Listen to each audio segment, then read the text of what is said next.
Welcome to another episode of Listen to Us Rant About Movies. I'm Wes Ford. And I'm Zach Harris. We rant about movies and drink while we do it. Man, it feels good to say that, doesn't it, Zach? Yeah, seriously. It's been a while.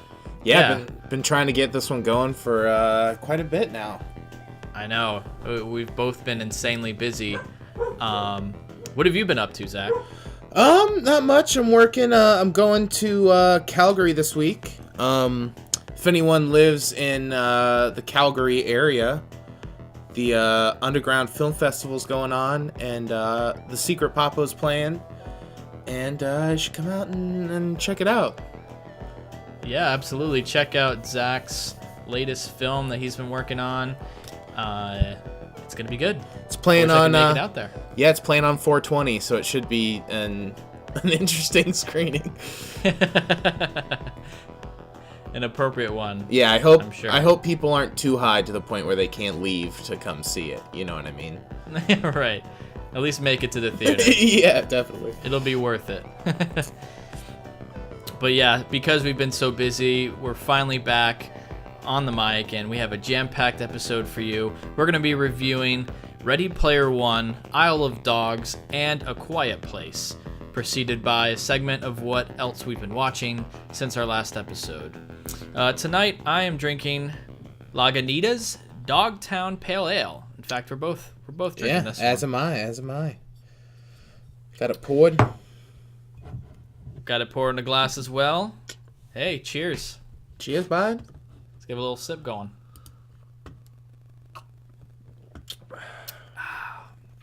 See how I stole your line there? Yeah, it's good. Anyone can. Please do. Yeah. Yeah, this is like nice. Yeah, it's a sturdy bev. Lagunitas is pretty reliable. They're good stuff. I've actually never had them. Never had Lagunitas. Oh, really? Yeah. Nice. I don't know why. It's a big brand, but...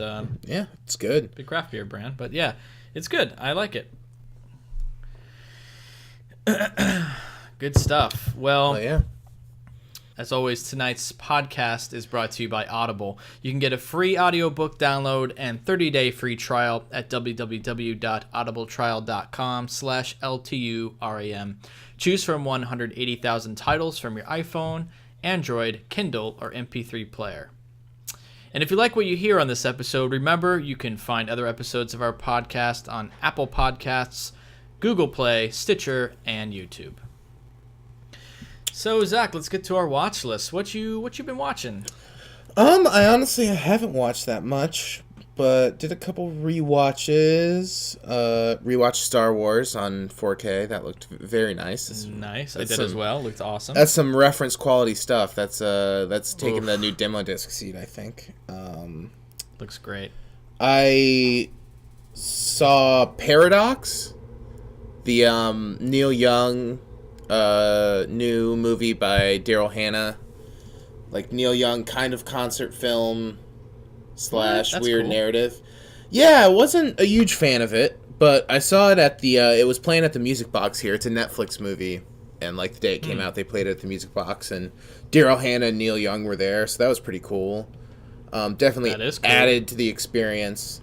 But in terms of the movie itself, I appreciate what it's going for. It's kind of like trying to be this like experimental concert thing, and I get it. Just didn't work. Yeah, it's just it's a little in the middle where there's like not too much going on with the like narrative side of things, and the performances are cool, but they're just like these weird performances that are kind of on their own and don't necessarily like make sense in the narrative. So it's kind of just like wishy-washy between where I kind of just like wish that it like picked a lane or like chose what it wanted to be more. Right. I know they shot it over the course of like 2 or 3 days, and it kind of shows. But in terms of a Netflix movie, it's also pretty short. If you're a big Neil Young fan, it's worth a watch. There's some cool performances. That's the best part. Was just like them dressed up as cowboys, like playing guitars around like a campfire or something. It's like that was enjoyable, but some of the dialogue and stuff is just kind of like, I don't know about this. I might still check it out if it's on Netflix. I like me some Neil Young. Yeah. It's really weird, and sometimes that's very much appreciated, and sometimes it's just a little kind of... Yeah. Interesting. I've watched a lot on Netflix too. I'll just mention 2 quick ones real quick, and then we'll go back to you. But I watched Lost in Space. The whole thing? This just came out. No, I've only seen the first 2 episodes. Okay. And it's incredibly mediocre. It's just, it's okay. It looked like they were really going for it with it. It looked very very pricey, very high budget. It's definitely expensive. It looks good. It looks really good. Definitely poured a lot of money into the production, but everything's fine. Everything's just fine. It's just it hasn't really roped me in to where I don't know if I want to finish it yet. I'm gonna give it 1 more episode. I usually give a show 3 episodes, and I'll give it 1 more. But otherwise, it's just like this is kind of the downfall of Netflix having too much shit to watch, right? Like, yeah, definitely. It's mediocre, and it's like, okay, I don't have the time invested to continue watching this show if I just think it's okay, Yeah, there's other things to watch, and also just the fact that the good stuff that they put out, and the bad stuff, a lot of it just gets fucking buried instantly. Their output's so high that I don't even realize things that I've heard about are out to watch because they're like already gone.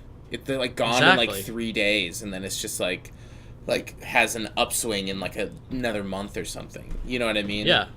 Yeah, and it's gonna get worse this year too. It's just going to be their biggest year of releases, and so it's gonna constantly be like that. Like, I didn't even see Paradox on Netflix. I didn't even know it was out. Yeah, and it's like original Neil Young concert doc. Like, it's pretty, Yeah, you'd think pretty that'd crazy. show up on there for me, but no. The other show I checked out is Ugly Delicious. It's like a cooking show type where they go around and try street food. I've seen some of it. Like some of it. I saw the first 2 of this one as well. One's on pizza, one's on tacos. Some of my favorite food, and it made me want to gorge myself to death looking at this stuff. Yeah, that was why I only saw so much, because it was making me really hungry, and then I was like, I can't watch this. Literally, the first episode I watched after I ate dinner, and I was like, I was very close to actually ordering a pizza. I wanted pizza so bad. Yeah, and same for tacos, and it's good stuff. If you enjoy hole-in-the-wall type places for food and just like niche type of food and food in general, Ugly Delicious is probably a good show for you to watch. It was good stuff. Made me hungry. Nice. Yeah.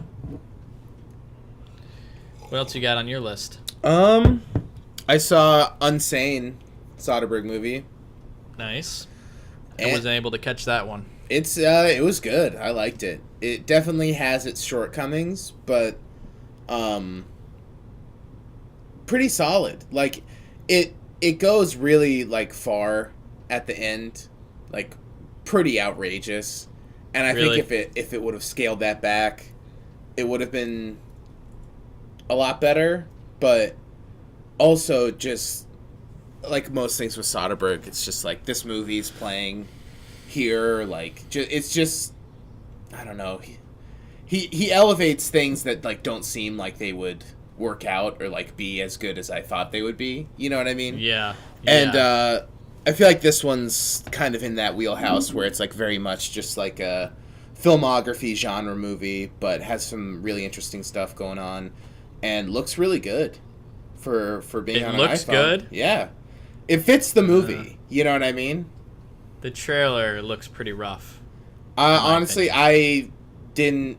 There are a few times that it was bothering me, but I got acclimated to it pretty quick. And, like, yeah, it doesn't look as good as, like, his Red, but... Yeah, of course. But, like, it's pretty incredible that shit was shot on a phone. And I, like, saw it at, like, a big movie theater. You know what I mean? Yeah. And it holds up. Like, it's not the best, but it looks works pretty for good. What it is. Yeah. Interesting. Yeah, I'll check that one out eventually. It's a good watch. I like it more in hindsight, thinking about it, than like when I left, because the ending is pretty outrageous. But just a good watch. You know what I mean? Just like a weird thing to have happened. What would you rate it? Like 3.5. Fair enough. So like good flick, nothing amazing. Yeah, good flick. Like, yeah, good flick. Yeah. Okay. That's not a bad rating. All right, cool. Next for me, I checked out another Netflix show. I finished this one. It's a documentary series by the Duplass brothers. It's called Wild Wild Country. Mm-hmm. And it follows true life events of something that I can't believe actually happened, actually existed, of this cult in the 80s. That was kind of originated in India. The movement got so big that they decided that they wanted to make their own city in Oregon. And so they bought a ton of land out in the middle of nowhere in Oregon and moved out there and started to build like their own sanctuary out there. And it gets pretty crazy because, of course, the people that live in that area, they're like, who are these strange people? They wear like all the same color clothes. They all wear red, maroon, orange, and pink kind of colors. And this cult literally just moves into this like small town, and they're like, what the hell's going on here?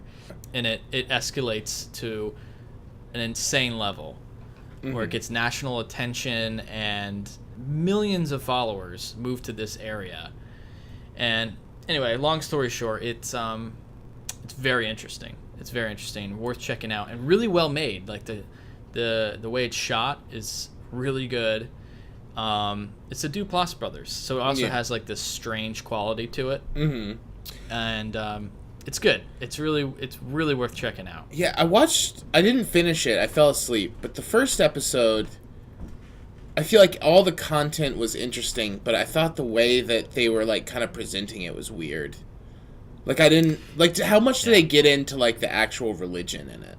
Because I figured that would come first, but it kind of like they get into it. Yeah, they get into it. Yeah, you'll see. I mean, I kind of start to relate at certain times where like I totally would. I'd join the movement. Like it's kind of like this human experiment. They get away from society and they create their own paradise. There's no.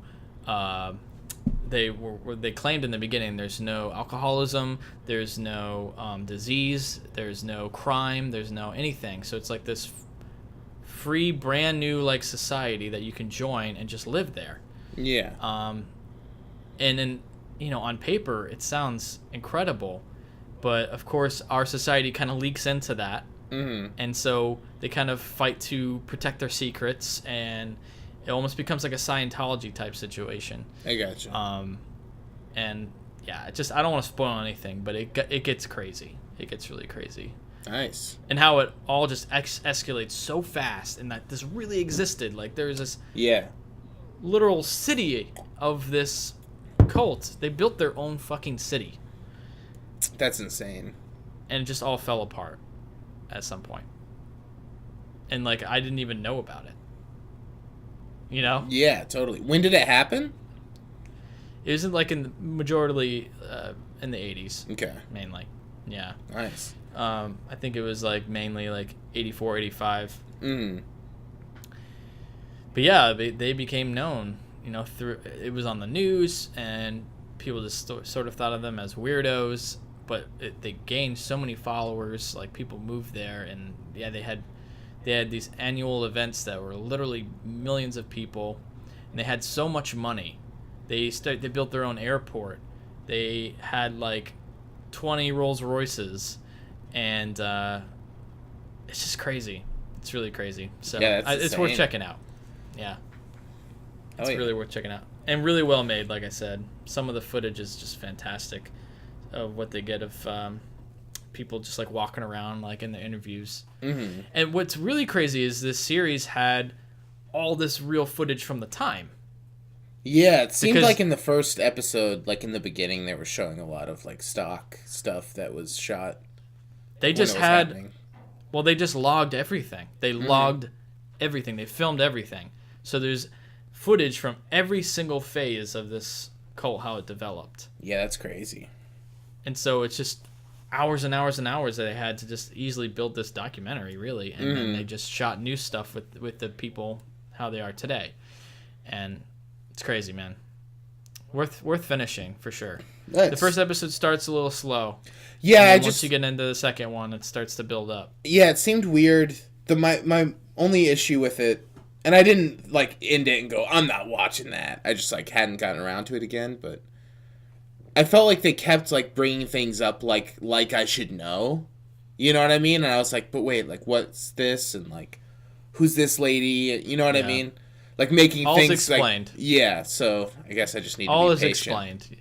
Yeah, all is explained, and they sort of like set it up in the first episode to where you just get the basic idea of like what is happening, and then slowly they start to give you more puzzle pieces, and then near the middle you're like everything that's happening.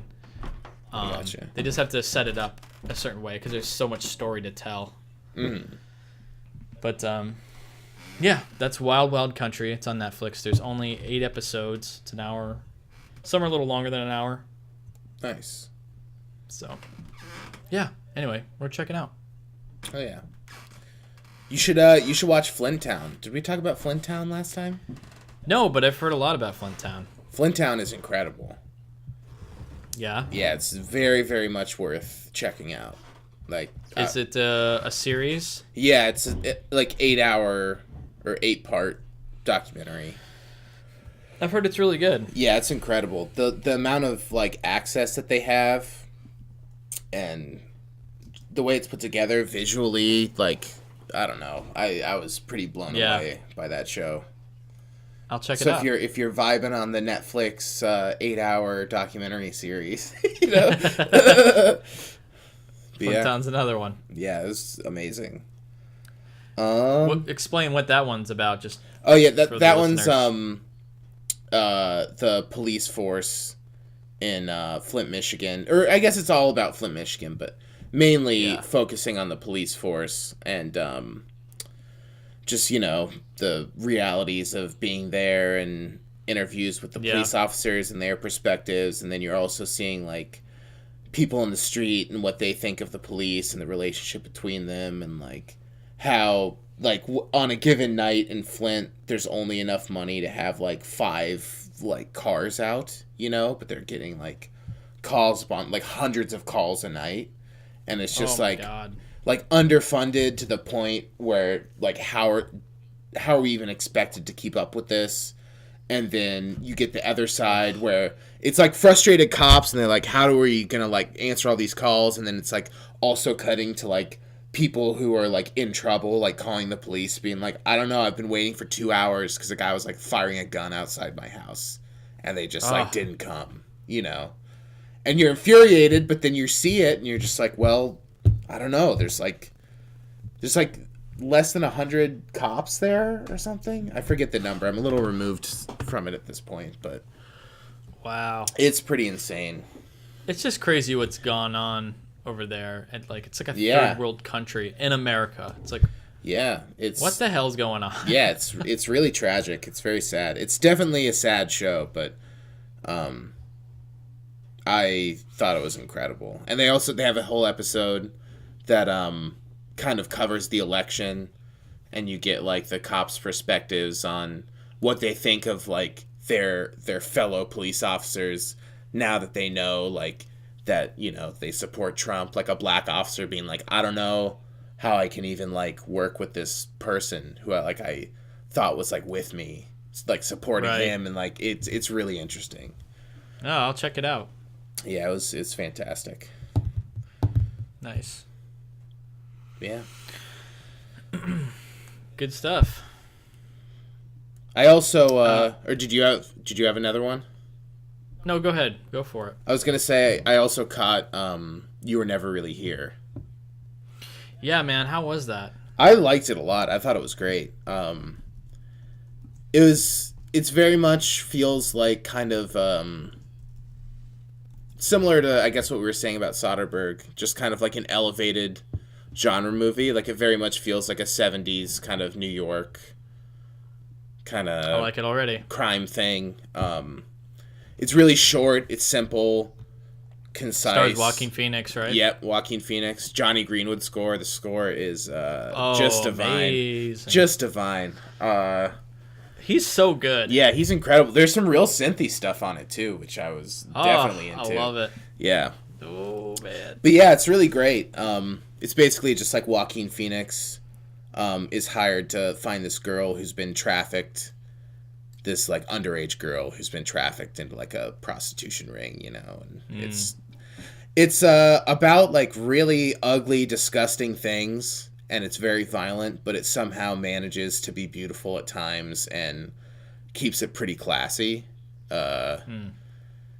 So I definitely appreciate it for that, and it's nice and short, and We can't ask for that. Yeah. Anything better than it's that. like sub 90, Joaquin, Johnny Greenwood, Lynn Ramsey. It's like, I'm fucking in on this thing. You know what I mean? Oh, that sounds great. Yeah, it was really, really good. I liked it a lot. Yeah, I gotta check it out. It's not even playing here, so Oh yeah, eventually I will. nice. Well, you watched something kind of short. I watched something pretty long. I watched, for the first time, Barry Lyndon Oh, first watch. by Stanley Kubrick. Yeah, Nice. What'd you think? Did you get the Criterion? I didn't get the Criterion. Okay. I've had the Blu-ray in a collection for a long time. Oh just yeah, never watched in the it. box set. Yeah, I got the box set. Yeah, I you know, it's okay. It's okay. Just okay? I definitely. I mean, I liked yes. it. I liked it. I just don't think it's like outstanding Kubrick. You know what I mean? I guess. But here's the thing. I guess, man. It's just really, really long, It's very long. really drawn out. But don't get me wrong. I still enjoyed it. I liked, you know, the pistol duels. Gotta love Of that. course. Just the whole journey too, and the like where they shot this stuff too. It's spot on, like production value. Mm-hmm. Looks great. Yeah, Really good moments throughout the whole thing. it is like an outrageously beautiful movie. Yeah. It's unbelievable, the cinematography in that thing. And after I watched that, I was like, it's amazing that Kubrick was able to create so many different types of movies. Yeah, it's very impressive. Because he was, you know, he just, right after this, he came out with The Shining. Mm-hmm. Which is insane. amazing. All right, 3.5. Oh, sorry, I was checking your... Yeah, I gave it a 3.5. Okay. Not bad. I think It's that's, just not, it's not like, oh, I'm going to pop this in because it's a fantastic masterpiece, you know? Like, it's not one of those movies. But it's, you know, it definitely has a lot going for it. And I enjoyed it overall. It just took a long time to get through. Yeah, it's very deliberately monotonous at times, very slow. Yeah. But yeah, it was gorgeous. The overarching story was really interesting. And I liked seeing the journey, you know, of him becoming Barry Lyndon and the downfall. For sure. And all that. It's crazy. It is. It's a fucking crazy movie. It's good, though. It is good. I just wouldn't think it's anything extraordinary. Fair enough. I just don't think it's extraordinary. You know, each their own. Yeah. What? You think it's extraordinary? I don't know if it's extraordinary. I don't know. It's pretty good. It's fine. We can drop it. But I did, did you have more to add on Barry Lyndon? Not really. All right. So just pulled up your letterbox to Snoop, see what you gave Barry Lyndon real quick.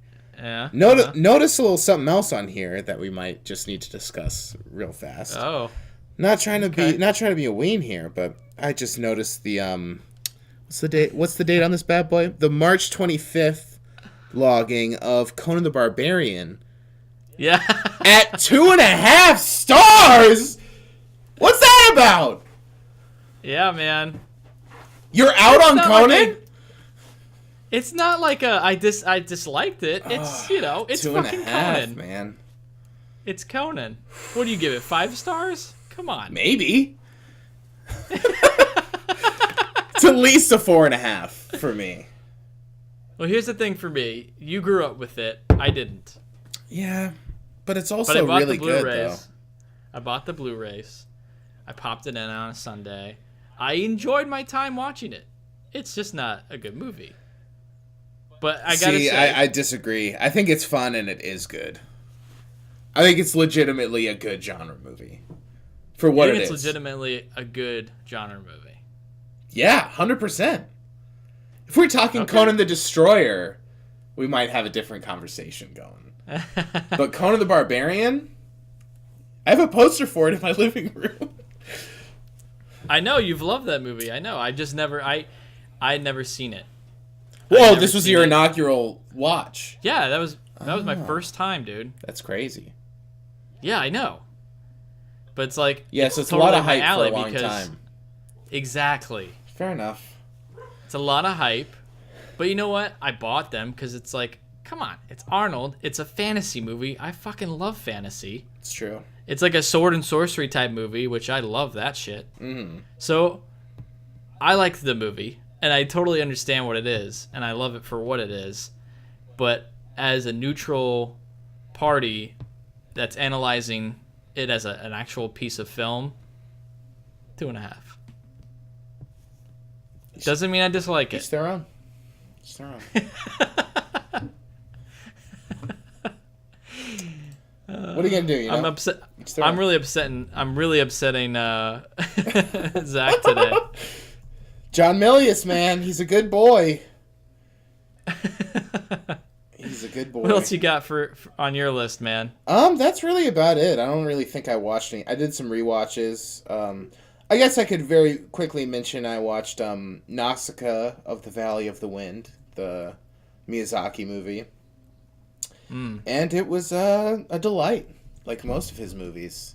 I watched. You had that logged on Letterboxd? Mm-hmm. Okay, cool. I'll check it out. Yeah. Sorry to cut you off there. No, you're fine. I feel like I always feel like I haven't seen enough of his stuff because every time I see one of his movies, I like really enjoy it, and it's just like ends, and I'm like, oh yeah, that was great. I'd say I didn't like it as much as some of his other stuff, but it was really good. Definitely more of the straight sort of fantasy world as opposed to like a contemporary world with like fantasy elements, you know? Yeah. Like riding on like gliders and giant shelled snail things that like run the land and poison jungles. Yeah. It's pretty wild, but I really enjoyed it a lot. It was great. Nice, man. I haven't seen that one, but those are always great. Fun to watch. Yeah, totally. He's a good boy. Good stuff. All right, well, you want to get into our first review? Yeah, let's do it. Let's do it. We're going to be reviewing, with spoilers, this is going to be a review of Steven Spielberg's Ready Player One. My name's Wade Watts. My dad picked that name because it sounded like a superhero's alter ego, like Peter Parker or Bruce Banner. But he died when I was a kid, my mom too. And I ended up here. Sitting here in my tiny corner of nowhere. There's nowhere left to go. Nowhere. Except the Oasis.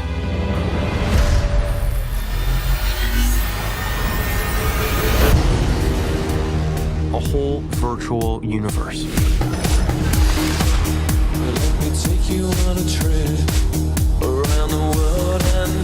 People come to the Oasis for all the things they can do. But they stay because of all the things they can be. Just a quick setup, if for anyone who doesn't know, we're going to spoil this because it's been a while since it's been out, mainly. But also, we just kind of want to say our full opinions of this movie. Just to give a description from IMDb, just in case anyone doesn't know by now, but Basically, this is what it says. When the creator of a virtual reality world called the Oasis dies, he releases a video in which he challenges all Oasis users to find his Easter egg, which will give the finder his fortune. I read the book, Ready Player One by Ernest Cline, and so then I watched Ready Player One, the movie, and I watched it in 4DX, which was an interesting experience. Yeah. Which is almost something you have to do when you watch this movie, because it's sort of like, you know, the virtual reality kind of thing. You're experiencing it. I saw it. I saw it in 2D and immediately regretted it 2 minutes into the movie. It was like, why the fuck didn't I see this in 3D? Damn it. Yeah. But yeah, I saw it was 3D and 4DX. Which is amazing. Yeah. And for those who don't know, 4DX is sort of like, there's only a few theaters in the country, but it's like this, it's almost like a outrageous experience where it's a ride. And you're strapped in, literally you're in like a roller coaster seat with like 4 seats attached and one moving piece that there's lights that are shining around you. There is wind. There are scents. There's water that sprays you, and it's pretty outrageous. But for this, it was sort of necessary, I felt, and it was fun. But anytime I watch something in 4DX, it's sort of near like the halfway point. I'm like, all right, I'd like to just like sit in my seat and like relax instead of totally. You're like gripping your seat. Just move it all around. And this is 2 hours and 20 minutes. Yeah, it's a fucking long one. It's a long ride. Yeah, seriously. But anyway, I'll just say that I'm a fan of the book, not a fan of the movie. Yeah, I didn't really like it very much. I didn't think it was like bad. Like, honestly, I didn't think it was as bad as I thought it was going to be. I was kind of ready to, you know. Yeah. But, just not, just seems weird. It's just like a weird thing. I'm really interested to hear your opinion, because obviously I have like a way different like point of view, because I like read the book, obviously, like I said, and so I feel like I know the world and everything that it's trying to do more, and I knew what to expect along the line. Yeah. That being said, the movie is way different than the book. As I've heard. Yeah, way different. But like, did you understand like the whole, like the setup itself? Like, did everything make sense, like with the world and the Oasis and kind of what's happening? But not really. I feel like a lot of it's implied, like kind of like, okay, so everyone lives in these RVs and everyone's on the Oasis all the time, and okay, but like, is this like just this one area? Because they said that this is where the guy who created it's from, right? Yeah. So everyone flocked there, but like, why would you flock there? And is it because of like the internet's better, or like the game is like stronger, closer? I don't know. That like didn't really make much sense to me. Yeah. And well, in a way, yes. Because the Columbus, Ohio, for one, the main character doesn't start there. He moves there later in the book. Okay. But that's where the Oasis is basically at. Like the main servers are there. So if you are closer, you have like better access to it. Okay, that makes sense. But they shortcut that to where everyone's just in Columbus, Ohio. Yeah, and like that's what I assumed, but it was just like, why? And like, is the rest of the world like this? Is everyone else like living in a giant junkyard, or is it just here? Right, which they don't explain. Like at all. Like, it seems like we would have at least gotten some weird thing of like cutting around to people all around the world, like in their shitty junkyard city. Like, you know what I mean? That was a little strange. And I also I guess like, I didn't think it was a terrible execution of like this idea.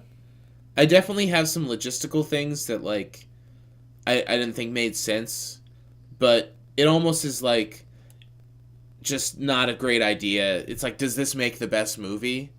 Because it's like, like if you're making this thing where like 80% of it takes place in a video game, it makes sense that every character is going to be CG, and it makes sense that you could be anything you wanted. And but like, does that make for like a good movie, even though it's done, even though it makes sense the way they did it. It's like, I don't know. I just think it's not, maybe it just wasn't a great idea to make this movie. I feel like it should have been like a series. Like an HBO series. Yeah, because you could just make it animated. Pretty much. Like, for a lot of it. And it just also, it needs the time to be spread out. It really does, because it's just so much going on so fast, and so you're cutting out all these essential things, and so you sort of end up with like this nostalgia piece, which it is. That's what it's meant to be. But there's like no like substance at all. I didn't think. Really. And the characters are very thin. Very thin, and like the whole motivation of the whole Easter egg thing, and like his regrets is like that he didn't like kiss a girl, and it just like feels so like pandery and like weird. Then of course there's like the pixie dream girl character, and like it just feels like so catered to an audience. It feels like structurally catered to an audience that then I feel like it didn't dish out the specific references to. Like, I thought it was weird, like, that in this universe it just felt like all the things Spielberg likes. Which makes sense, because it's this whole nostalgia thing, and then it's him making this movie, so he's obviously going to have his input on, like, what should be the stuff that they talk about. But to me, doesn't it seem like it would be more, like, game-centric? Like, there were no major things that were from video games. It was all from, like, movies and TV shows. Right, so that's another thing that's not really explained in the movie, which is, in the world of the book, basically, the guy who created the Oasis, obviously, you see this from the movie too, but he loves the 80s and like that era. Mm-hmm. And so he creates this game, the Oasis, and then he's dying, so he creates this way to receive his fortune. And in the book, it takes like years and years and years and years for anyone to even find the first clue. Mm-hmm. And at that time, people become obsessed with this book that he writes. He doesn't have any of those memory logs. That was goofy. It's weird. But he has like he writes something called the Almanac, and it's sort of like all his favorite things. And so people obsess over this book to try and find clues. Mm-hmm. And this takes years and years to where people become obsessed with 80s culture again, becomes popular again, and people are just like, wear 80s clothes and all this other stuff. Yeah. So that's sort of like where that comes from. Yeah, and I feel like that's just like not in the movie. Yeah, it's not. Because there's also all these like modern things. Like you fly, like in the very beginning, you like fly through Minecraft world. And then there's like a bunch of like Halo guys, and like I get that it can still be catered towards the 80s, and then that would just be there. But having those there, like, how does that mesh with like them like being in The Shining? I don't know. It's just like weird. Yeah, it doesn't, because I mean most of the references in the movie aren't in the book. Mm. They basically had to get Shining, all right? New. No Shining, yeah. Yeah. And I mean, Minecraft isn't in there at all. There's no which Halo. Like some of that makes sense. They couldn't get the rights to the all this other stuff. And how I guess I've heard the process went is like they went to write this movie without any references at all. So it's very like a baseline story. People play this video game and win the contest or whatever. Then they got Steven Spielberg to direct it. And so they're like, oh, we can probably get all these rights. What do we have access to? And then so they like filter it back in. So it sort of becomes like this forced reference thing. Mm-hmm. You know, and it's just weird. It's just a very weird, messy movie. Yeah, and like once again in the movie, I get that the guy is obsessed with 80s culture and like. But then, I guess that's 80s, but then, like, why, like, King Kong is in there, and, like, King Kong just seems like such a weird thing to be such a set piece in this movie. And I get maybe you're paying tribute to the source material because he's obsessed with older movies or whatever, but then it's like, but I feel like that's not who this movie's for now. So, like, why wouldn't you just, if you're going to change about all this stuff from the book anyway, why wouldn't you just cater it to your audience now? because it's clearly catered towards like, I feel like a gamer sort of culture, right? Oh yeah, totally. So It's like supposed to be, I don't get gamer, why yeah. it's not like more like that. And on one hand, it felt like very pandering, and on the other hand, it felt like somewhat alienated, like it didn't like know, like it's giving the Right. wrong things out. But because it's Yeah. like, I don't know, like people who love classic film, like I don't know, like how did you feel about like the Shining thing? I'll tell you, when I was watching it, I really liked it. Mm-hmm. I really liked it because I was like, oh, this is cool. One of my favorite movies of all time. Like, recreated meticulously, and having these people, like, go through this, you know, exploring it. And I would love to play a game like that. It'd be fucking awesome. Mm. But then they, like, have this weird, random, like, zombie side thing, Yeah, it's just like, which didn't make any sense. But then it's also, like, it kind of gets in a moral, weird gray area where it's like, should you fuck with things like that? You know what I mean? Like, yeah, because do you really have the right to, like, take Stanley Kubrick's movie and, like, fucking put CG characters running through it and stuff, you know? yeah, It's just weird. because it's, and also saw these things before the movie, had no idea that was coming, but saw like his love letter to Kubrick, or like Spielberg's Kubrick tribute in Ready And, Player you know, One, and it's just like, They knew each other, too, so maybe Yeah, it's a little but- more okay, but I don't guess, know. but also it's like, you think Stanley Kubrick would like that? Like fucking Yeah. like roll it over his Imagine grave. him seeing that. Yeah, it's like fuck, like shit, man. But I don't know. Exactly. Maybe he would have fucking loved it. Who knows? But I don't know. It just felt really weird to me, and like kind of like tone deaf in a way of, or I guess not tone deaf, but like out of touch, somewhat. Yeah. I don't know. Another thing, too, that really bothers me is, well, in any movie, when they have, like, established rules and then they don't follow the rules. Totally. Drives me fucking nuts. So, like, what I'm specifically talking about is, like, how the Oasis works. Mm. Because they have these goggles. Yeah. Or I guess you This can bugged me, essentially too. access the Oasis through the goggles. Yeah. And then you have a running Mhm. treadmill thing. But then you also have chairs. You can just sit in like this cool gamer chair. Yeah. And And there's stuff. also people just like walking around with it on. And then there's people literally at the end running, hordes of people. How does that work? Yeah, it just does doesn't that make any work? fucking sense. It doesn't. They're just running with goggles on. They can't see anything. It doesn't follow like the rules at all for that. Yeah. So that drove me in nuts. Yeah, it's I hated fucking that. weird, and it's like right at the beginning too, when he's going through all the RVs and stuff, and it's just like people like sitting on the couch, like, "Duh," you know what I mean? It's just like, Yeah. like how do So you it's like, do which is it? stuff? Yeah, it's like, do you flip a different mode, or like I don't Like, I get, okay, everyone sits on the couch or everyone uses a treadmill. Yeah. Which is it? because then also at But the then end there's there, people running around the streets. Yeah. It's like, which is and it? then there's also at the end they're in the truck and there's not treadmills, right? They're just standing in place. Yeah, but they're just like held up by these cords. Yeah, it's just like So that they doesn't don't make like any fall sense. in the van, you know? Mhm. So it's like, that. Yeah, it doesn't make any sense at all. Another thing that didn't make sense to me is like, I get if this thing was created and you could be anything you wanted, you could have the DeLorean, or you could like be Beetlejuice or like Freddy Krueger, or you know what I mean? Like, Yeah. I get Yeah. that people would do that, but wouldn't there be like 2,000 Beetlejuices? Like, wouldn't I thought the same everyone thing. have the fucking DeLorean?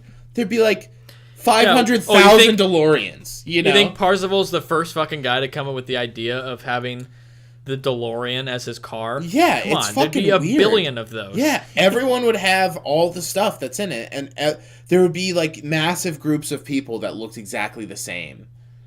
Yeah. And I don't get, it's like, how do you like buy them for like credits? It's like the DeLorean's like the most expensive car or some shit, because you know what I mean? Like that Yeah, doesn't make yeah. any sense to me. Like, how do you get The rules like that make a little more sense in the book, but Mm-hmm. they don't explain too. Like, he is the first one, or not the first, but he's like the only one that everyone knows that like has a DeLorean. It's like, okay, you can basically create anything you want. Yeah, like, why wouldn't you just go, I want a DeLorean? I won't drive it Yeah. even. I'll just have it in my weird CG house. That was another funny thing when they're like, hanging out in like the garage, and there's just like cassette tapes in there and stuff. It's like, yeah, let me put on this video game visor and listen to a cassette tape. You know what I mean? It's fucking weird. Yeah. I mean, that's like a disconnect too, because they're not setting those things up. Yeah. Like that room is like their hangout area because, like, again, 80s culture is like really big. So like their hangout room for their friends is like this like 80s type of garage where they like listen to records and shit like that. Mm-hmm. But like that's not set up at all. So it's like, yeah, because the movie isn't. It sounds like the book like has things to say about that, which the movie just does not at all, ever. Yeah, it doesn't. It doesn't. Yeah. It's just like it's disappointing because that movie could be taken and like, let's say something about this, you know, like let's have like some kind of message about nostalgia, or you know what I mean. It seems like about there would nostalgia be something. And like geek culture in general, or fan culture or whatever, and it's just there's nothing said about it. It's just like it's supposed to be like a quote unquote fun ride through like nostalgia. It's just like it just didn't work. Honestly, the whole thing didn't work. I will say that some of the stuff in the beginning and some of the stuff in the real world, I was feeling kind of nice. I was like, oh, this is like a Spielberg movie. Like, I kind of wasn't expecting it to feel like that. It had its moments. Yeah, and it was like tonally there was some times, mainly near the beginning, where it was like, this is very Spielberg. This is nice. And then I still don't understand why people can't. It's like once something is CG or a cartoon, it's just like, throw the camera everywhere. Like, why can't you shoot it like a movie and just have it be like an all CG environment? And it does it sometimes. But then other times, like during the races, like the car race, which was like one of the better set pieces in the movie. Which isn't in the book at all. Oh, yeah, I'm sure. And I completely just didn't like at all. You didn't like it? No, because it was not what it was supposed to be. What is it in the book? What's the first thing? The first book, the thing in the book is much more mild, and it's literally he's the first one to find the first clue. Mm-hmm. And what he does is he goes to he finds like a D&D dungeon. Oh, yeah. And it's like literally like a recreation of like a really old 70s D&D dungeon. And he goes through and like has the book, and he follows it and goes through, and then he meets the boss at the end, and they just play an arcade game. Oh, okay. And he has to beat him. Uh-huh. And that's it. So it's like, I get for a movie they had to like, oh well, forget that. Let's just make it a giant race, you know? Yeah.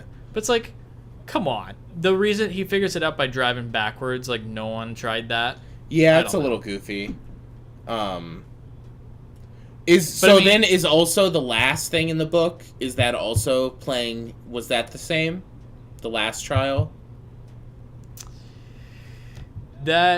No. So they kind of like took some of it from the first one and like... They talk about that game, and it's like a different part in the plot. Mm-hmm. And it's not like the very last thing. But that's, I mean, I'm fine with that because they at least had one level where they like played a joystick game like that. Because that was kind of the point. Yeah. It's like, it was part of the 80s culture going back, and you just like, they would play these old games even in this like amazing... crazy alternate VR reality. Yeah. I will say from not having read the book or not having those expectations, I thought that was probably the strongest action scene in the movie. Yeah. And I did like, because when it first started, I thought this was like a big event, that like they're holding this race and then we'll see at the end. But I liked that it was like, it's like a video game. It's like the separate levels, and they just like do it again and again until, you know. Exactly. So that was kind of interesting. Kind of. Maybe. But, yeah, I just, I don't know. I don't know what else I have to say. There's some weird plot things, too. Like, let me mention quickly that the part where he doesn't meet anyone until the very end. Like, no one meets each other in real life until the end. So it's weird, like, in the middle of the movie, he meets Olivia Cook's character, Artemis. Yeah. Like, almost right away. which forces that relationship to expedite like way too fast. But like they meet, and then she's like, "Welcome to the rebellion, Wade. We're in the rebellion," and then they never talk about it again. Yeah. That's all completely made up for the movie, and which is weird because there's no payoff to that at all. What rebellion? What are you talking about? Yeah, seriously. They just like have this camp set up to where Mhm. it's like, oh, we're the people who know the truth, and we're the rebellion, so we like hide out in this area. This is the real world, but we're never gonna go back to that ever again. It's like, what? Yeah. Really weird. Yeah, I honestly forgot about that. It's very weird. Yeah, it bothered me a lot. Like, what are you talking about? Yeah, what the fuck is this? Yeah. But let's mention a couple things like that we did like. I thought it looked good. Like, Yeah. honestly, the motion capture was kind of blew my mind a little bit. It was pretty crazy. When they're just like talking in their CG characters, Mhm. like the expressions on their faces, Yeah. pretty good. Yeah. I thought Tyler Sheridan was good. Yeah, It's like fine. he's not, fine. Not He's bad. fine. Yeah, I mean, I thought all the actors were fine. Yeah. Yeah, I mean. Ben Mendelsohn, for the purposes of a movie, they had to cut out a lot of his like depth. Mhm. You know, like in the book, he is an actual nerd. Like he would know all that knowledge.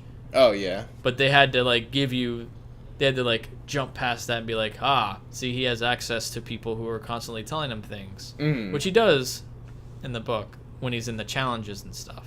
Yeah. But like they made him seem like he's just a suit who literally just wants to, sell the game, Mhm. which makes sense, like I said, for a movie. But that's just another difference. Yeah, overall looked good. I did have fun watching it. Like I left the theater being like, that was fun. I didn't like it until it got to The Shining. Yeah. Like I completely wasn't having a good time until The Shining. I was like, all right, this is kind of fun. Like this is at least fun to just kind of like see how this plays out. See, I'm And then the opposite. I was having Yeah? fun until the Shining part, Ah. and then I was like, Interesting. oh,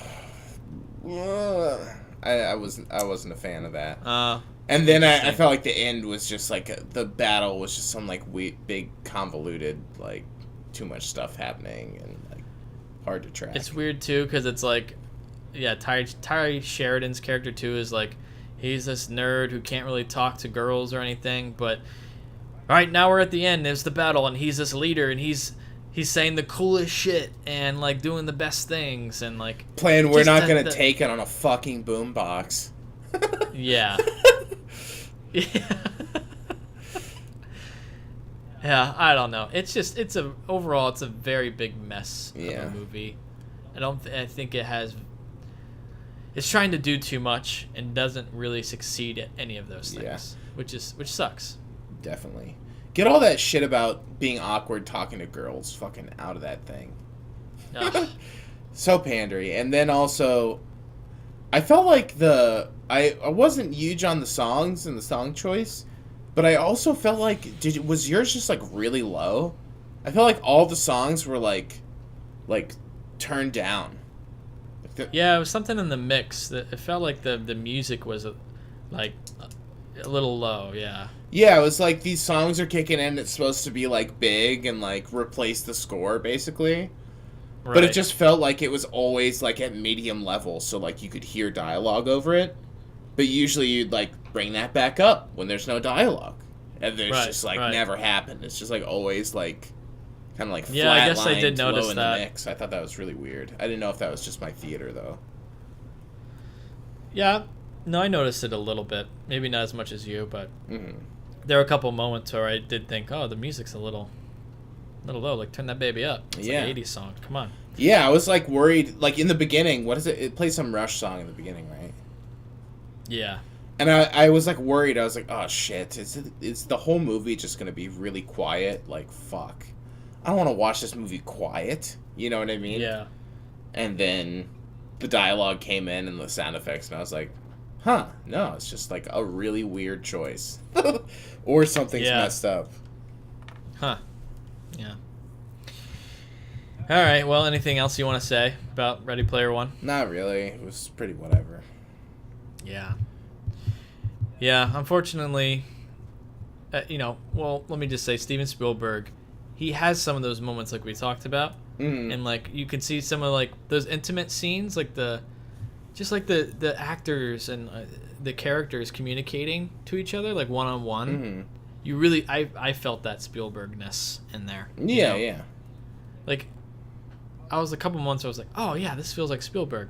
But then it would go to like big crazy action, whoa, like lots of shit, CG shit going on. Like then it was like, oh, this is too much. Yeah, and it's like a car flipping over and it like goes through the window and then like goes underneath all the cars and it's like the tires in the foreground. It's moving back and forth and like flies above them and moves the other way and like zooms in on someone's face and then zooms in on the other person's face. It's like, all right, how about you just fucking like shoot this like an actual scene in any reasonable movie? You know what I mean? Yes. It's like, it's just like flying all over the place.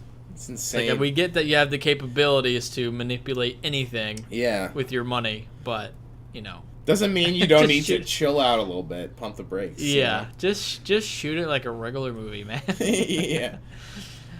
Yeah. Yeah, all right. So what do you rate this movie? I don't know, 2? That's fair. I'm going to give it 2.5. Yeah. Maybe it's a 2.5. I feel like I was closer to a 2.5 when I saw it. Because I was like, oh, okay, it wasn't as bad as I thought. But yeah, just like thinking about it, it's just like, I don't know. Like, what is this movie? I give it 2.5 because I guess I have an attachment a little bit to the material. And I had fun with it.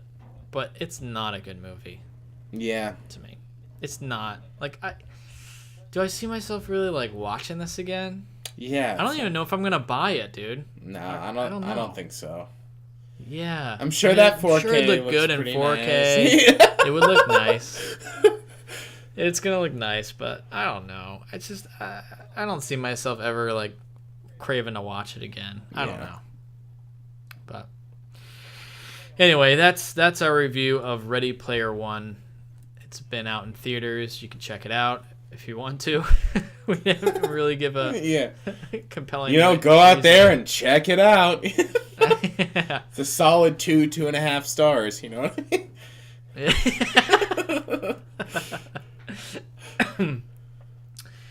All right, so let's move on to our non-spoiler review of Isle of Dogs.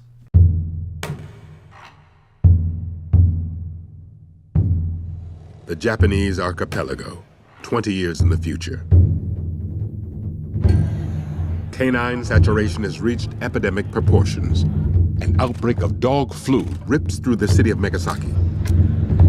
Mayor Kobayashi issues emergency orders, calling for a hasty quarantine. Trash Island becomes an exile colony.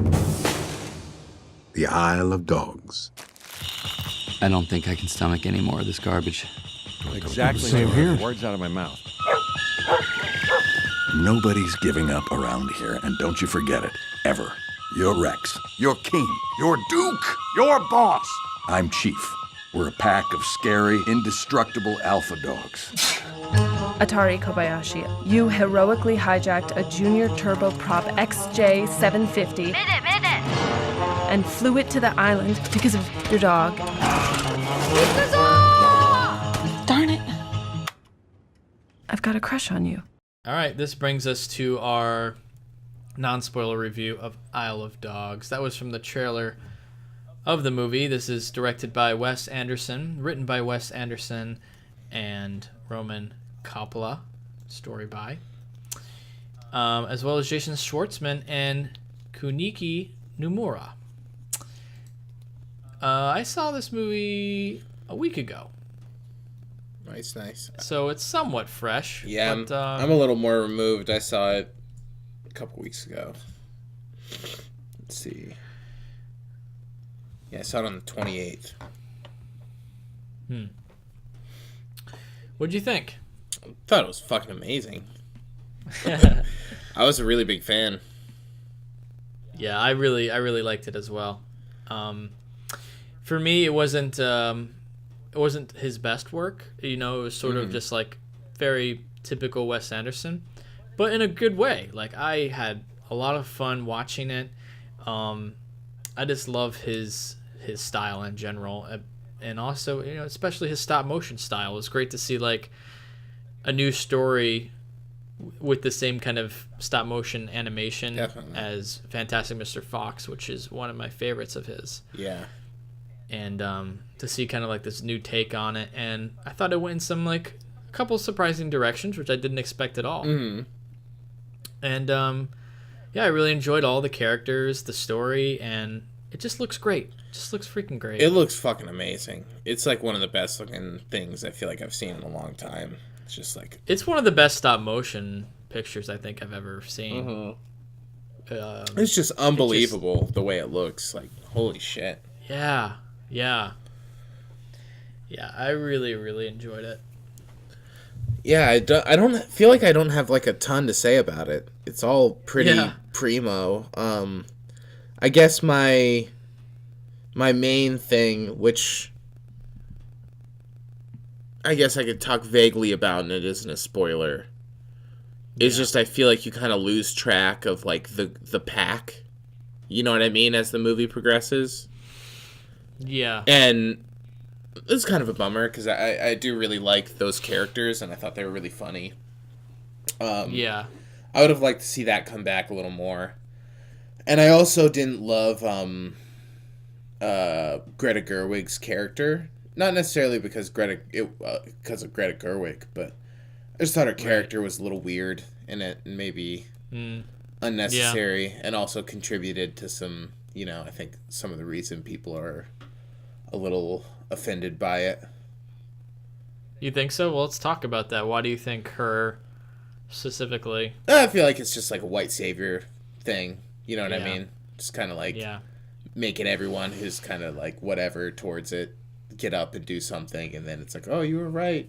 One white person in the movie. Like, you know what I mean? It's I can see it. Like, I don't know. How do you feel about the whole controversy? Well, I kind of see where that's coming from. Like, I get that. The thing is, though, too, it's like these dogs are speaking in English because this movie is made for people who speak English. You know? So that's why they are. And I think it's almost, I thought Wes Anderson was very respectful in having each character speak their native language, other than the dogs, because they're again, dogs. it's for English-speaking people and their dogs.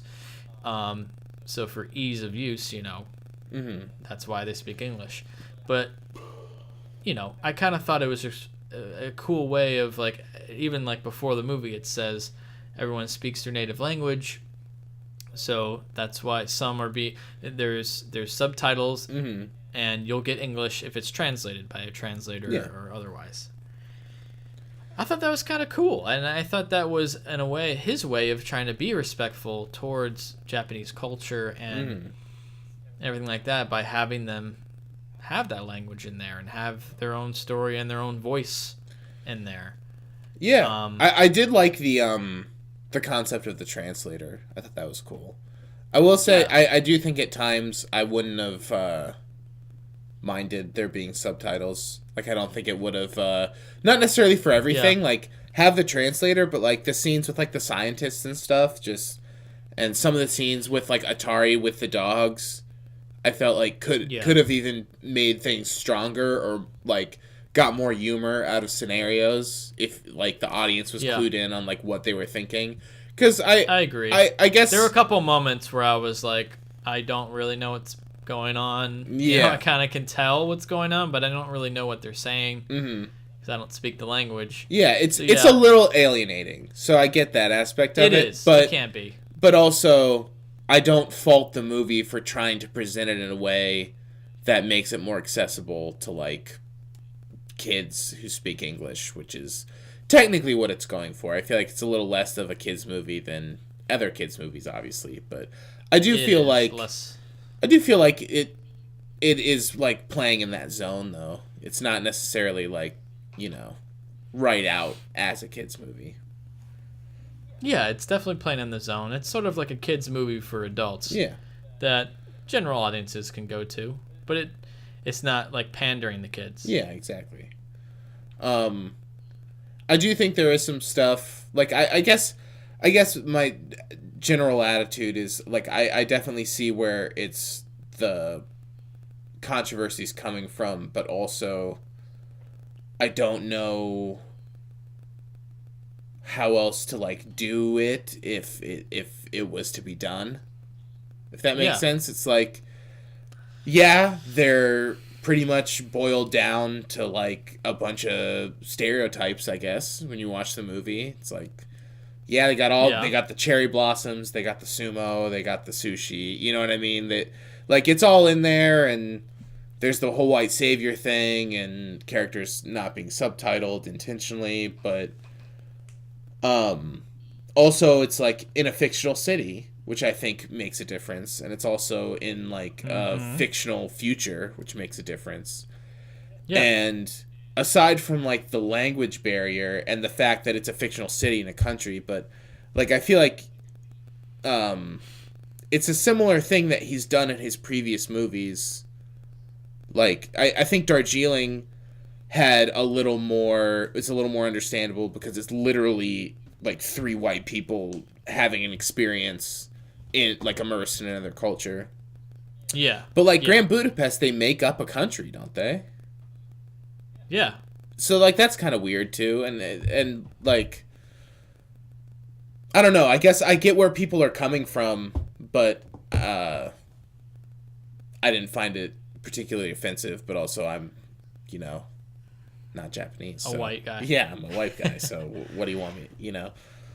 Yeah, and maybe we don't have the best perspective on that, but yeah, I feel like it definitely wasn't purposefully disrespectful in any way, and I think it's along the same vein as his other movies. He does the same for all kinds of movies, and even for quote unquote white cultures, in New York or whatever, he still has like that same style that's applied. Yeah. Some of the stereotypical things that are in that culture, and so I feel like it's not like far-fetched in any way. Yeah. And like I said, I feel like having them speak the language is his way of trying to be respectful towards them. Totally. Having them say it in their own language.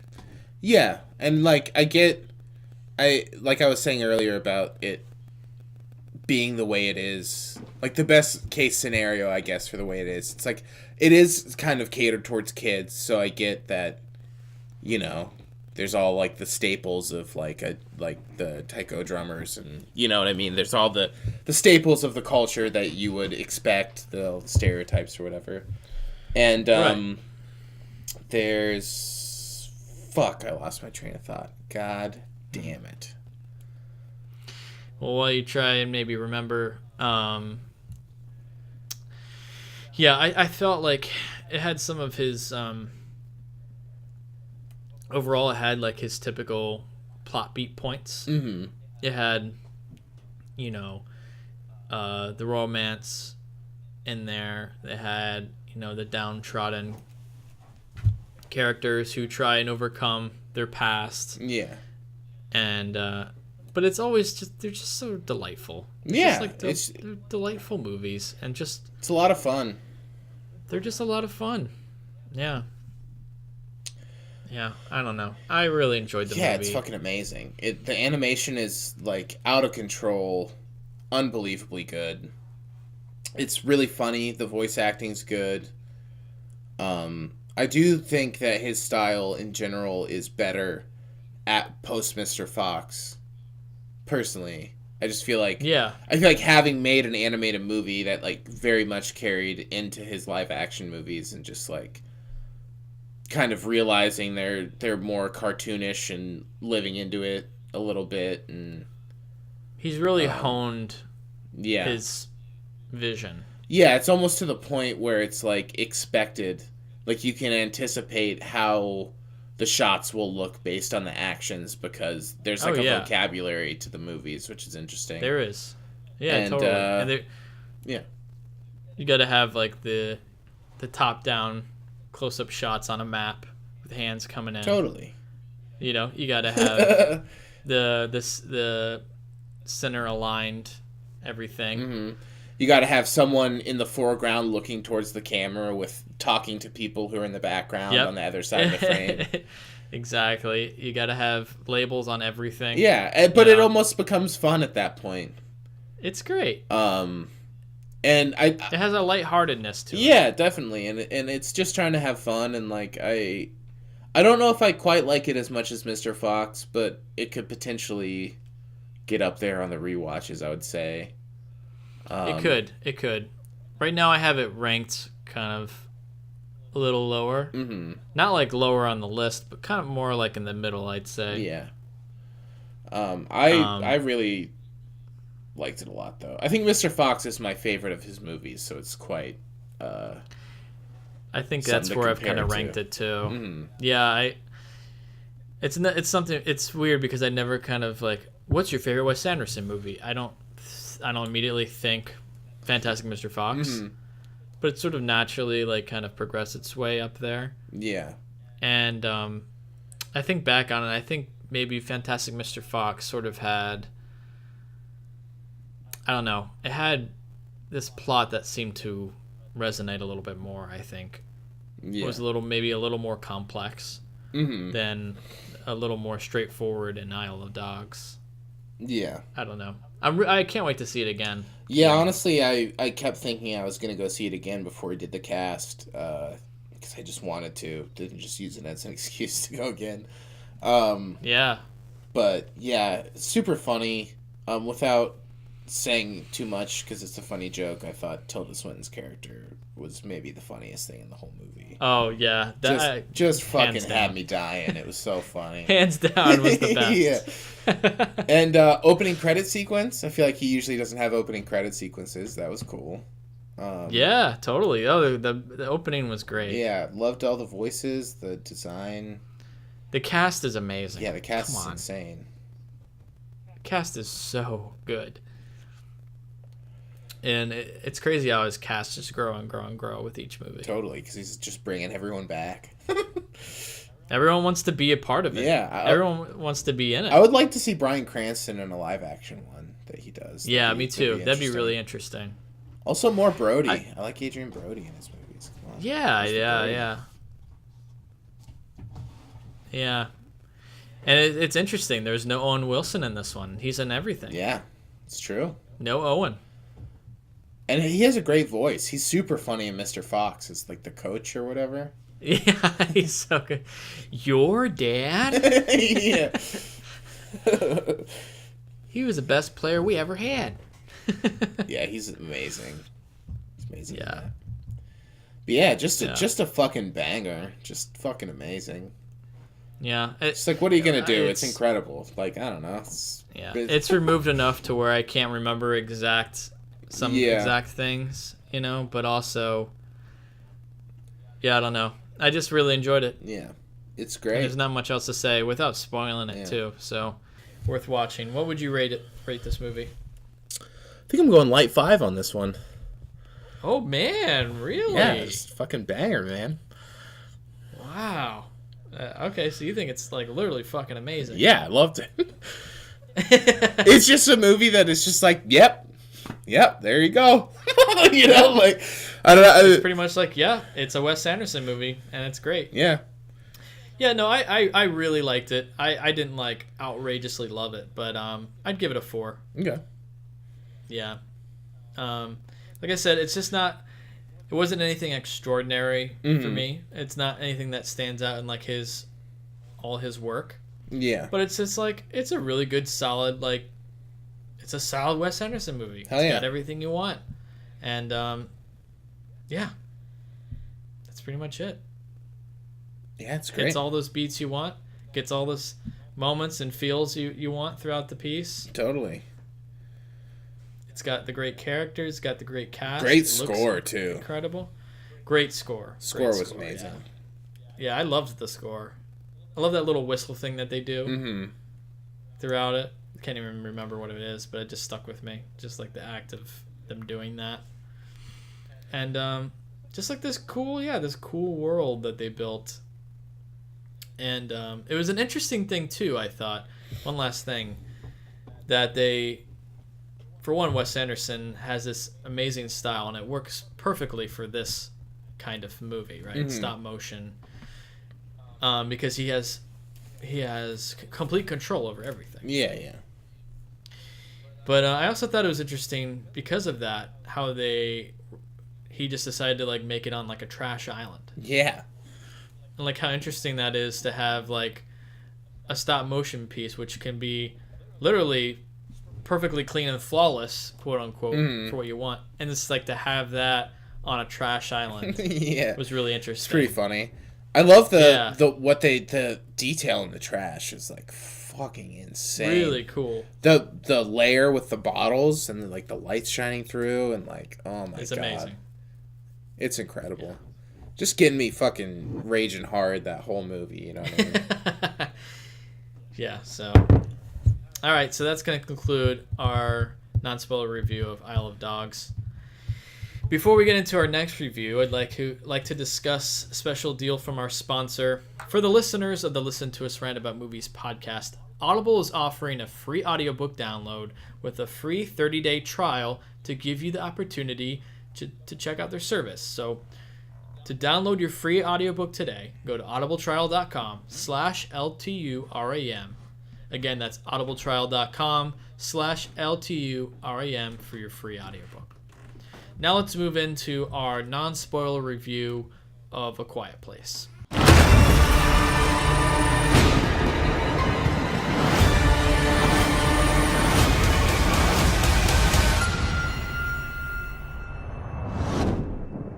are we if we can't protect them? We have to protect them.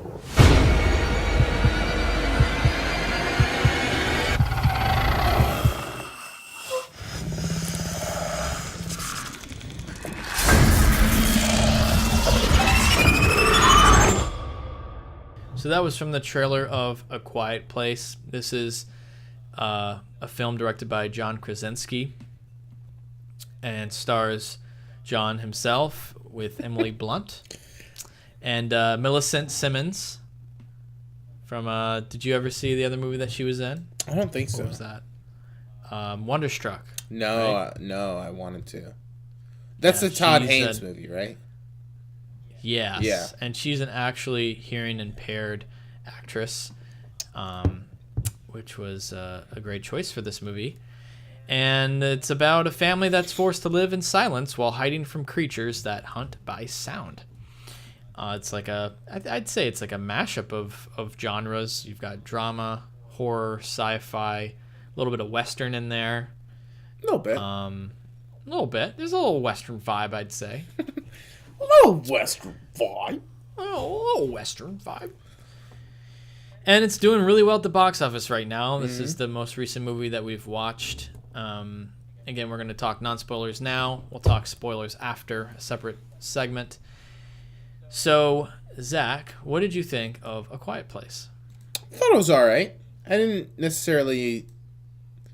love it, but I didn't dislike it. I thought parts of it were really nice, but parts of it felt like I guess my way of summing it up is it was really intense, and the whole time I was like, man, this is like super intense. They're really going for it. But then at the end, it was like, what was it aside from that? Yeah. You know what I mean? It was just like something that was really intense to watch, but then at the end of it, you're left with like, that was tense the whole time.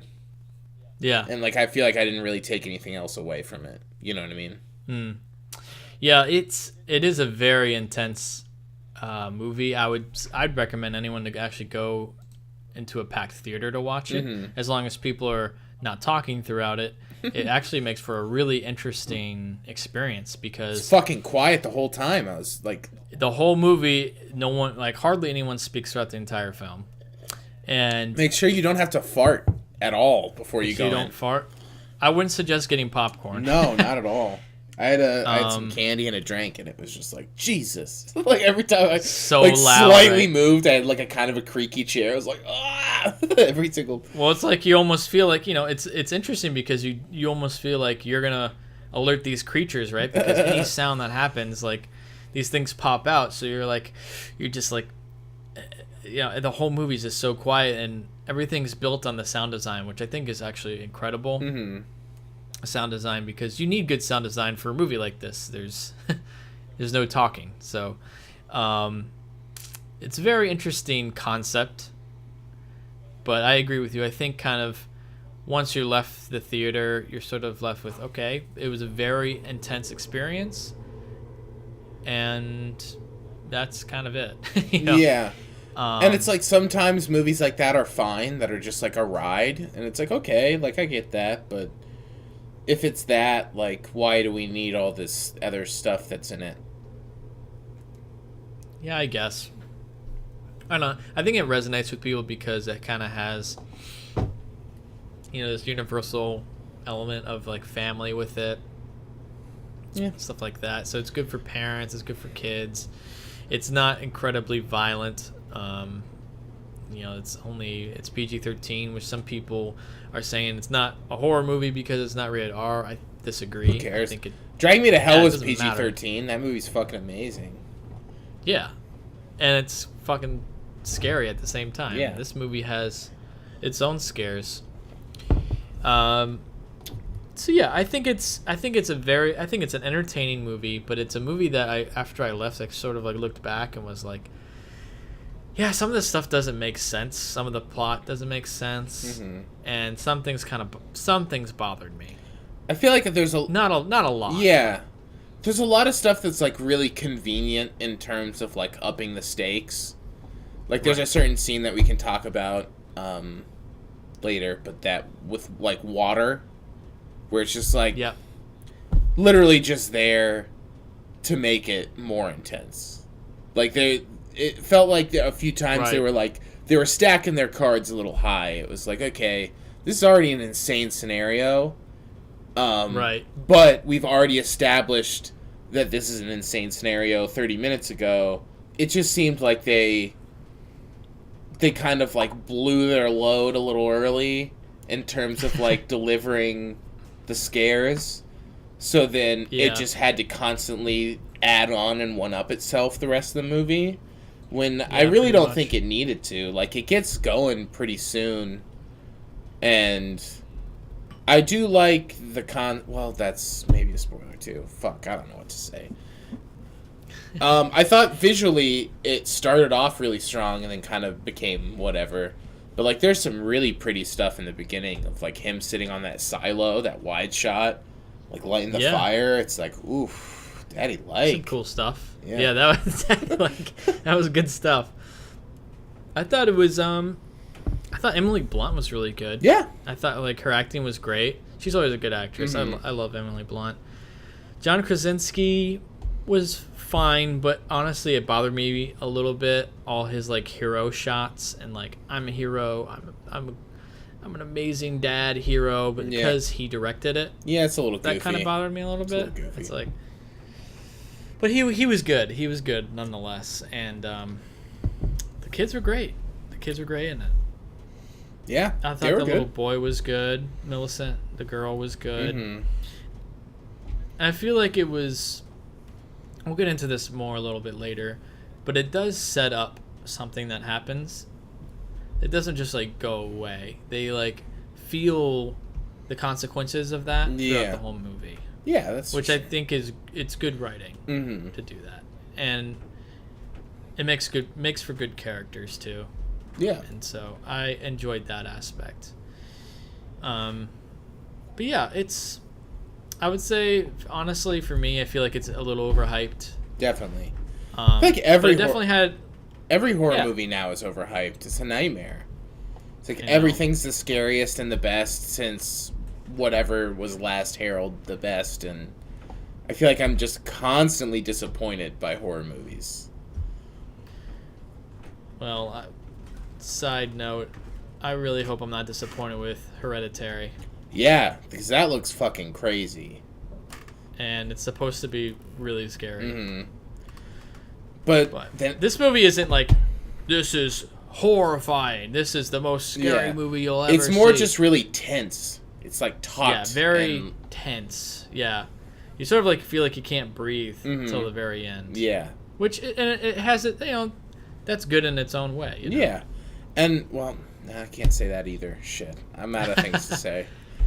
All right, well, we'll move on to spoilers, but overall, my thoughts are, I had a good time watching it. I thought it was a good experience, and it's definitely worth watching in theaters. Specifically in theaters, for sure. Specifically in theaters. The sound design is really worth it. Mm-hmm. And it's just a fun experience. It's just not,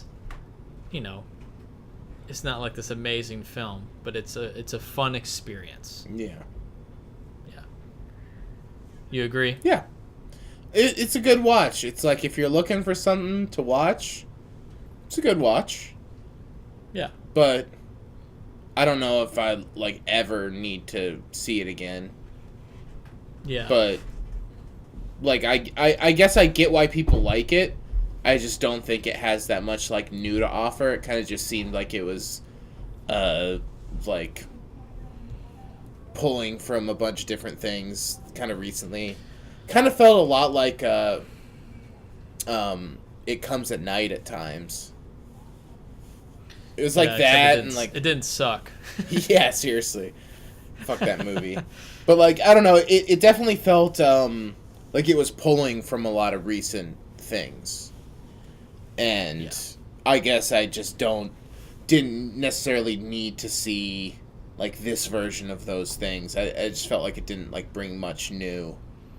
You know what I mean? Especially with a concept that's like that. You know what I mean? Yeah. Yeah. But that being said, it's still it's pretty entertaining to watch. It's not I would say don't go see it. It's worth going to see if you're thinking about seeing it, you should. But I just don't know what it really has to offer aside from exactly what you think it will. Right. Exactly. Yeah, and with that, we're going to move into our spoilers of A Quiet Place.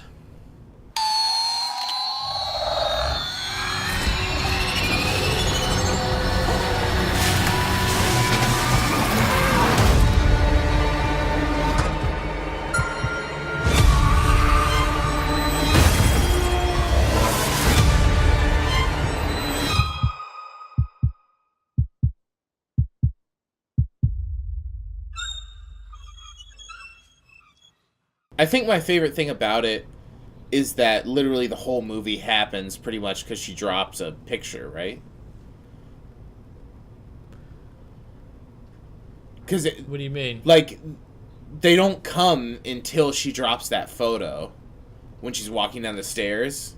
Yeah, because the nail. Yeah. So once she hits that nail and she drops the picture, then they're all there, hell breaks loose. And then everything from then is a reaction to a sound that's happened. Because they're in the area. So I do think with the concept and that it is sort of snowball. Yeah, I think it's an interesting idea to have the most horrifying night in this place all because of one tiny thing. And that one mistake. Yeah, and that the movie doesn't really, it just keeps going. And I think it goes maybe a couple too many times where it's plays it we're done, and then they pull up and they're they're walking in the house without John Krasinski, and it's man, it's finally over. It's well, no fucking way it's over. Of course this movie's gonna have another one. But right, I do like that concept just generally, that everything stems from this one very minor thing that happened.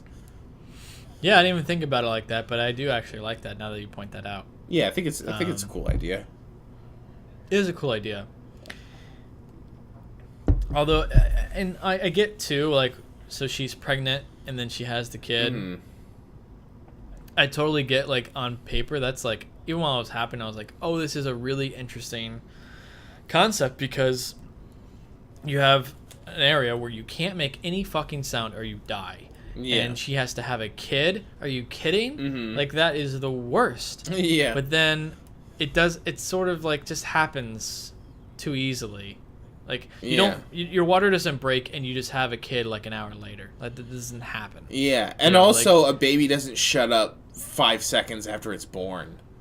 Yeah, like John, he comes in and like baby in existence. Yeah, finds it in the thing, and it's like, oh, a newborn baby, less than 5 minutes old, so quiet and asleep. I guess it'll start crying right as I'm about to get to where I need to go. It's like that baby would be fucking screaming for like a long time. You know what I mean? Oh, a long time. It's like very convenient stuff like that just like works out that way, and it's just like, I don't know. It's like babies can also feel things. You know what I mean? It's part of that like human response where it's like, I don't know if there's like a giant alien in the room and like your mom is there and like terrified. It's like, I don't know, I'm probably gonna cry because I'm a baby, and that's literally the only thing I can understand is a feeling. You know what I mean? Yeah. It just not to get realistic too into the baby's head. I guess that's a little nitpicky, but it's just a little unrealistic. Yeah, because even in the beginning, I was like, man, how would anyone have kids? It just seemed like everyone would die out. And then, of course, they like bring it in, and it's like, oh, okay, I guess we're going to see what that's like.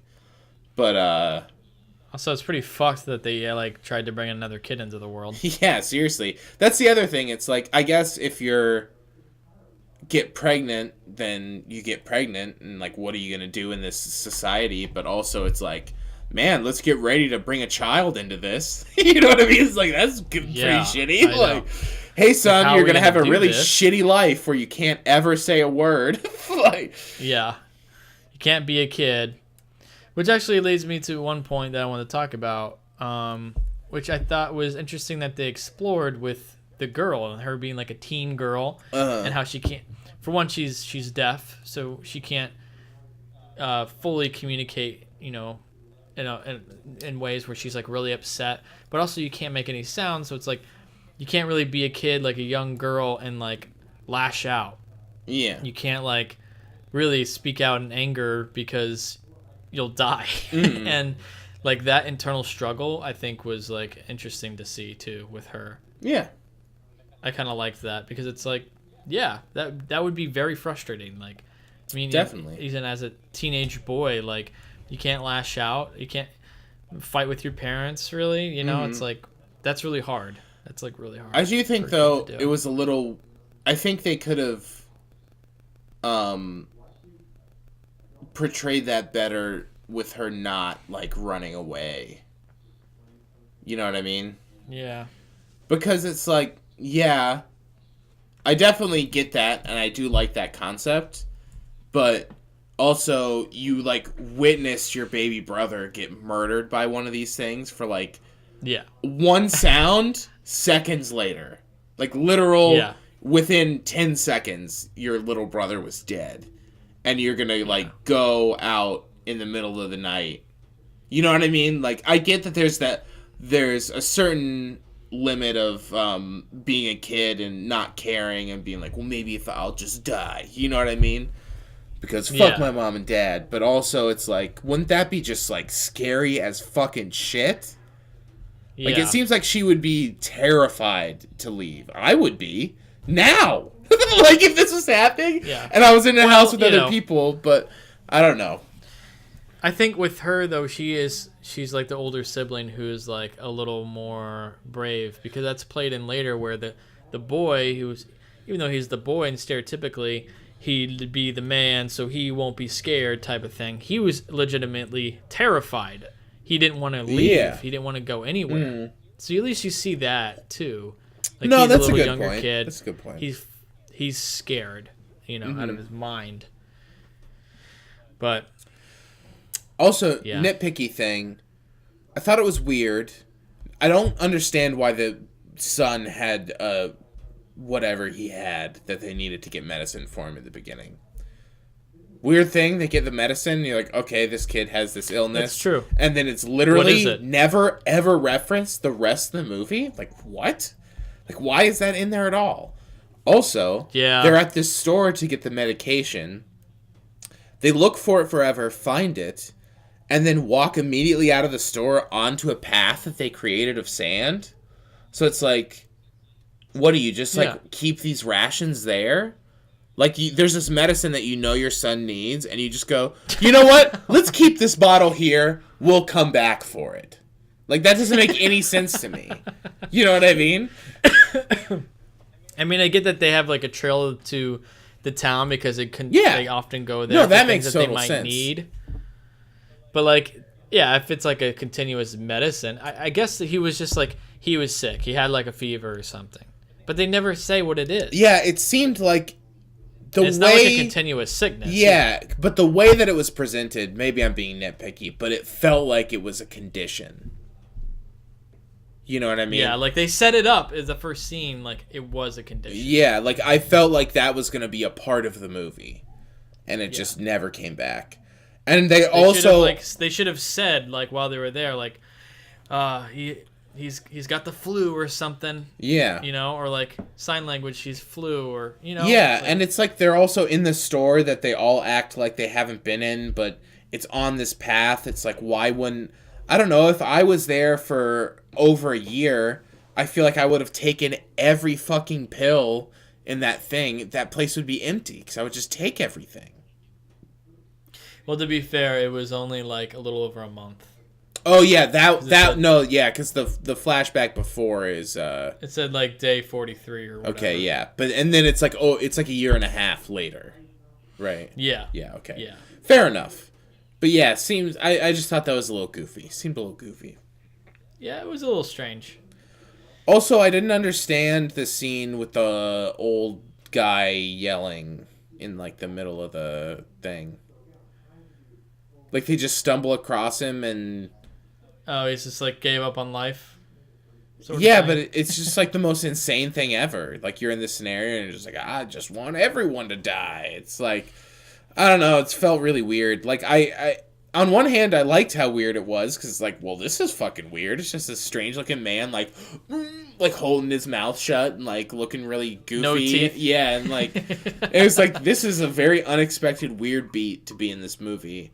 But then also... And, like, for some reason, like, his wife had her, like, stomach ripped out. Yeah, it's like, was that to imply that the creature, like, murdered her and he just found it? Or, like, it just... Yeah, what is that? Didn't really make any sense. And then it was weird. I don't know. Yeah. Yeah. And, I don't know. There are some moments where, like, okay, it just...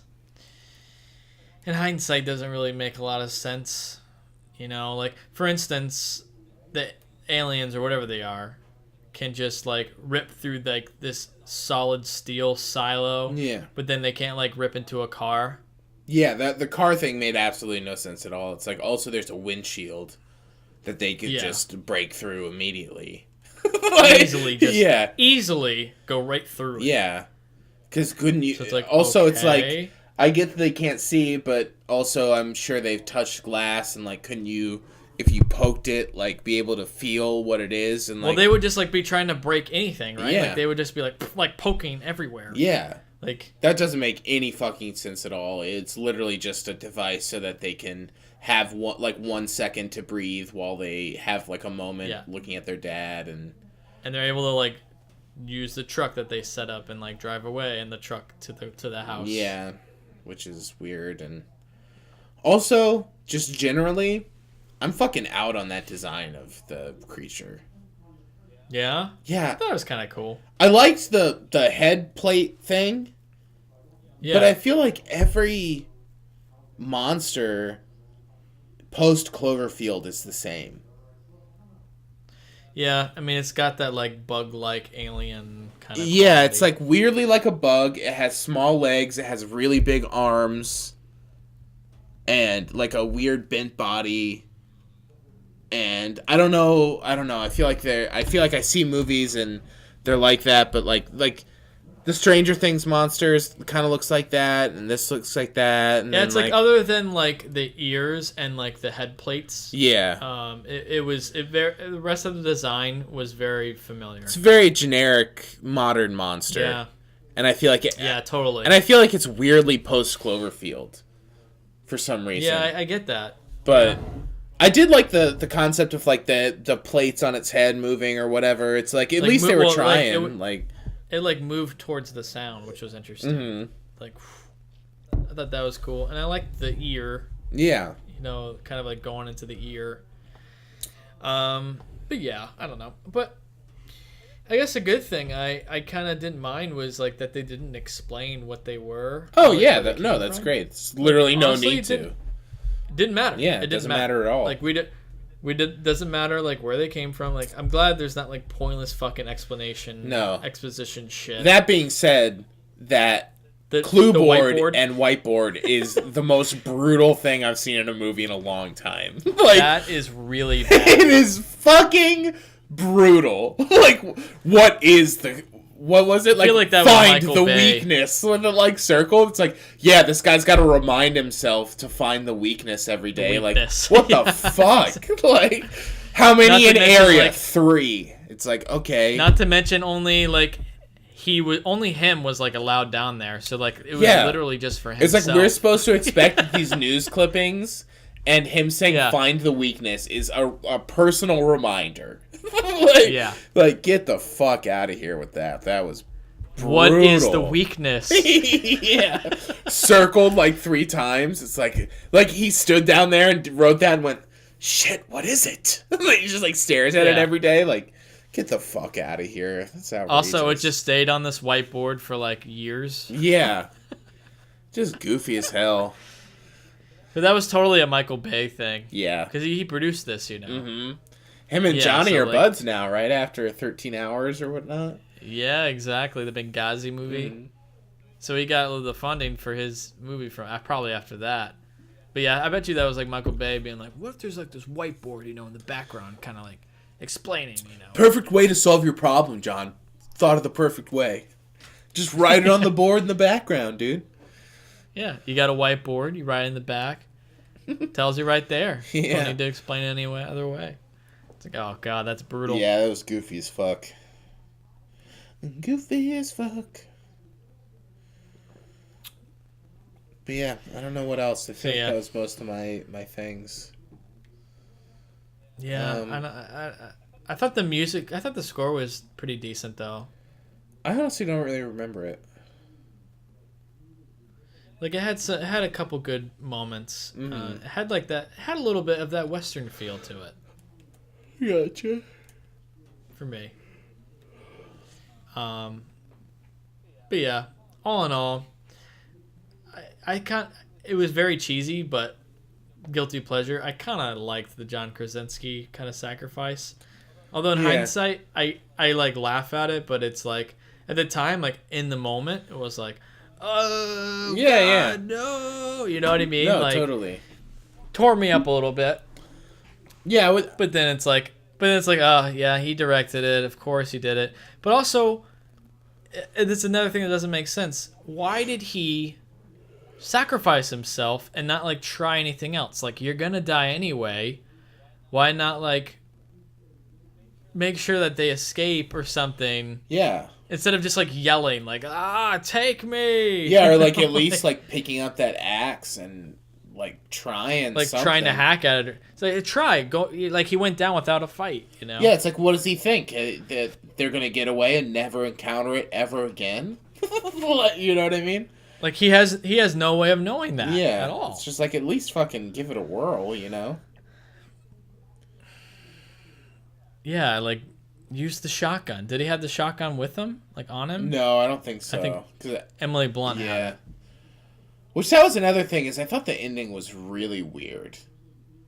Ending was weird. Of them like turning the radio up and her being like, like loading the gun. It was like, but it was a good shot, but it was like kind of just like, all right. So there could be a sequel, maybe. Yeah, so it's like, so they just kill all of them. All right. Yeah. All right. They figured it out. All right. Because, and it was also a thing where, like, I knew that that's how it was going to end, like, the second they saw, like, they look at the camera, and then it's like, of course there's more. All right, that's it. You know what I mean? Yeah. It's just kind of just like, meh. Yeah. Yeah, I don't know what else to say. Yeah. It was a fun experience. It was, fun watch. It was fine. Yeah. It was a good watch. What would you rate it? Probably like a 3. Yeah, that's what I give it to. Yeah. 3 stars.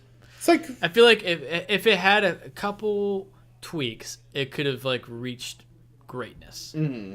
It had that potential. It did. Yeah, it was almost there. It was a good setup. Like they had opportunities to make something interesting, and I feel like a lot of that just kind of fell through, and it's very much like playing on audience reaction, and also just like the most jump scares I've ever seen in any movie in my life. Like so many jump scares. Yeah, there were. Totally. Yeah. Yeah. But anyway, that's going to conclude our review of A Quiet Place and the end of the episode. As always, you can find other episodes of this podcast on iTunes, Apple Podcasts, Google Play, Stitcher, and YouTube. You can follow us on Facebook and Twitter. If you enjoy the show, please consider leaving us a review on iTunes. Every rating brings us to more listeners. You can email us at listentousrantaboutmovies@gmail.com. Thank you to our Patreon producers, Sean Pierce, and our Patreon supporters. You too can be a producer and or supporter of this podcast by visiting our Patreon page and becoming a monthly patron for as little as $1. Visit www.patreon.com/LTURAM podcast. And thanks again to our Patreon supporters because they've stuck it out, Zach, through us as we had this long break, and we appreciate their continued support even while we were off the air. Definitely. And so that's fantastic.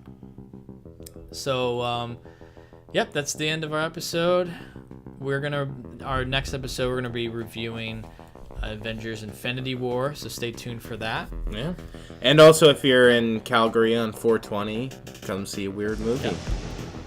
Check it out. Check out Zach's movie. What's it called again? The Secret Papo. The Secret Papo. Check it out at what's the festival? Calgary Underground. Check it out. And other than that, that's it. Zach, it's a good talk. Yeah, man. Glad we were able to get on Finally. here and get these out. And we're fully into the 2018 season, so full swang. Looking forward to all the other movies we got coming up. Hell yeah.